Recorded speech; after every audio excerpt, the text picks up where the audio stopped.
Quelles sont les philosophies japonaises et qu'est-ce qu'elles signifient réellement? C'est ce que nous allons voir aujourd'hui, alors explorons l'esprit du Japon à travers 5 philosophies et sans plus tarder, ikimashou! Commençons par la philosophie Kaizen. Le mot Kaizen est la fusion du kanji Kai, qui veut dire changement, et le kanji Zen, qui se traduit par meilleur ou mieux.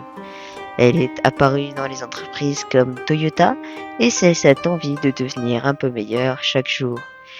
Cette philosophie ne symbolise pas une amélioration forte et rapide, mais plutôt à petits pas.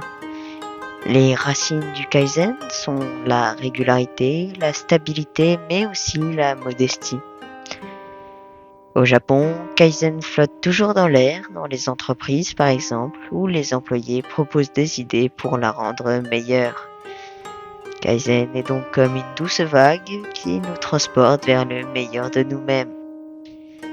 Passons maintenant à l'ikigai. Il est lui aussi assez connu, mais des fois assez confus dans nos esprits. Le kanji prononcé i et l'hiragana ki forment iki, qui est la vie. Et le kanji kai, qui devient gai, signifie la valeur. Alors, l'ikigai est littéralement la valeur de la vie. Mais on dit plutôt que c'est la raison d'être. L'ikigai définit notre raison de vivre. On le voit souvent sous la forme de ce schéma avec les 4 cercles qui représentent 4 conditions.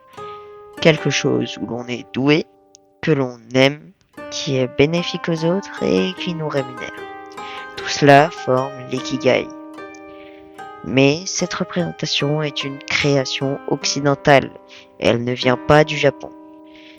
En vérité, l'ikigai est plus nuancé car il n'est pas question de conditions pour l'atteindre. Il ne dépend pas obligatoirement d'un salaire ou d'un talent.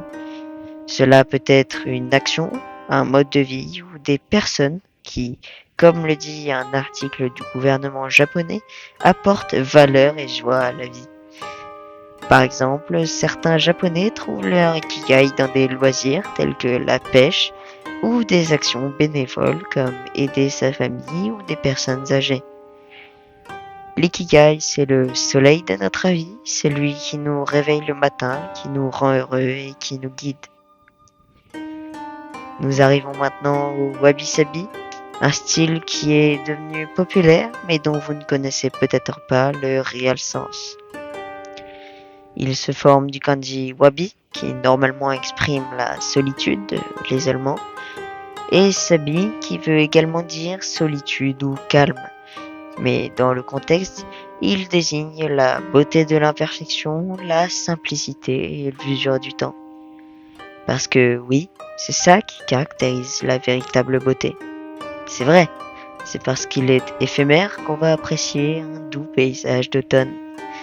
Au Japon, les maisons traditionnelles sont même parfois volontairement asymétriques et pourtant elles sont magnifiques. Et le wabi-sabi respecte aussi la trace que le temps laisse sur les objets, symbole de leur histoire. C'est ça la beauté du wabi-sabi, accepter l'imperfection, respecter le temps qui passe et admirer la simplicité.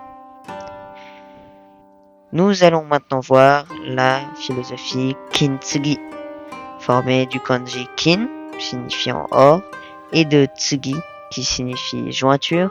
Kintsugi veut donc dire jointure en or. Cette philosophie est en vérité un art, car il consiste à réparer les objets cassés, notamment la vaisselle, en utilisant de la poudre d'or, comme son nom l'indique. Il est apparu au XVe siècle, lorsqu'un chef de guerre japonais a cassé son bol favori. Il l'a donc fait réparer avec cette technique et depuis elle est utilisée au Japon. Mais cet art a un sens plus profond. Il ne consiste pas seulement à réparer, mais aussi à utiliser les fissures pour embellir l'objet, au lieu de les cacher. Cet art peut s'appliquer à nous, car le kintsugi représente la résilience, mais aussi l'apprentissage de nos erreurs, pour en faire une force plutôt qu'une faiblesse. Le kintsugi n'est donc pas juste un art consistant à réparer, mais symbolise aussi la résilience et la beauté des erreurs. Enfin, intéressons-nous au Shoganai. Une manière plus correcte de le dire est Shikataganai. Shi et kata, qui ensemble signifient la manière de faire ou la solution. Ga est une particule et nai signifie ne pas exister. Ce qui veut dire on ne peut rien y faire. La philosophie du Shoganai ne doit pas être confondue avec de l'abandon. Elle ne veut pas dire qu'il faut laisser tomber car il n'y a rien à faire. Non, le Shoganai c'est l'acceptation. C'est assumer ce qu'on ne peut pas changer. Par exemple, cette mentalité est présente au Japon lors des catastrophes naturelles. On ne peut rien y faire. Mais ça ne veut pas dire qu'ils abandonnent. Ils se concentrent sur la réparation et sur les manières de limiter les dégâts à l'avenir, et non sur la catastrophe en elle-même. Le Shoganai, c'est comme une lumière qui porte notre attention au bon endroit. Les philosophies qu'on a vues aujourd'hui se rejoignent donc sur des aspects tels que l'amélioration de soi, l'appréciation de l'imperfection ou encore de l'apprentissage des erreurs. Et voilà, on est déjà arrivé à la fin de cette vidéo. J'espère qu'elle vous aura plu. Si vous voulez en apprendre plus sur le Japon, n'hésitez pas à vous abonner. Et je vous dis sayonara.